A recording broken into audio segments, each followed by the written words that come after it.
Hello, my name is Nichelle Ashabi Odetayo, and I will be presenting to you today Dr. Martin Luther King Jr., the King. Three characteristics of a respected king comes to mind when I think of Dr. Martin Luther King Jr. The first one is that a king is never voted into power. His power is inherited from birth. Dr. King, as a young boy, exhibited kingly leadership when he yearned for things like wanting to be a fireman, a rescuer of people from danger.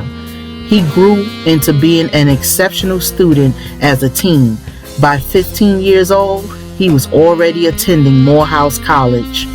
Dr. King also had integrity, as most good kings do. He was very loyal to people with good values and transparent in his protests, standing up for liberty, justice, equality, and inclusion for all. Leadership, which is one of Dr. King's greatest qualities, motivated him to organize people from all walks of life, ushering in the Montgomery boycott to integrate its bus system. He led the Selma to Montgomery March for voting rights for African Americans, where him and his followers were attacked and beaten, but that didn't stop him. Dr. King helped to pass the Civil Rights Act of 1964, ending legal separation of black and white people in public places. Despite all of the abuse and pushback, Dr. King, like any good king, never allowed any of the hatred and violence to stop him from his consistent rebellion of an unjust and unfair system for black people. He had a dream and was determined to see it through with his wife Coretta Scott King by his side. Martin stated in one of his speeches, "A wife can either make or break a husband. My wife always has been stronger than I was in the struggle. In the darkest moments, she always brought the light of hope." Coretta added strength to his drive and encouragement to his fight for the dream.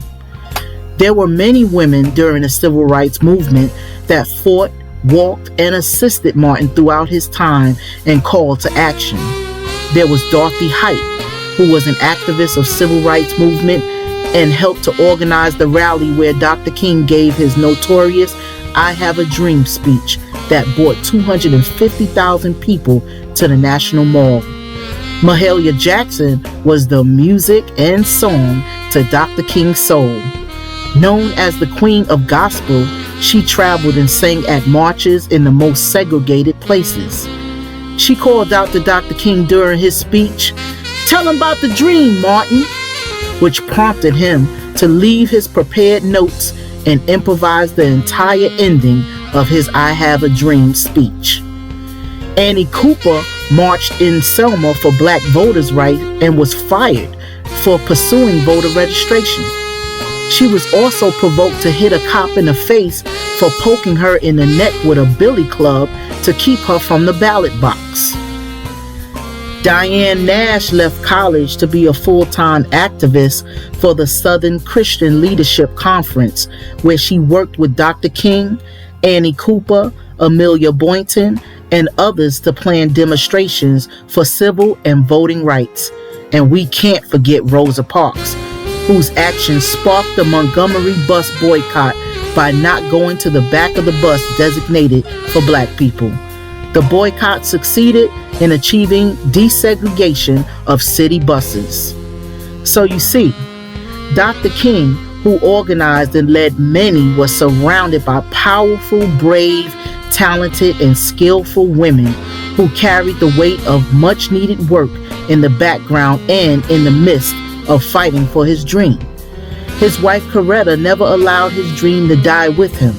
She continued in the work after his death, speaking in public, receiving awards in his and her name.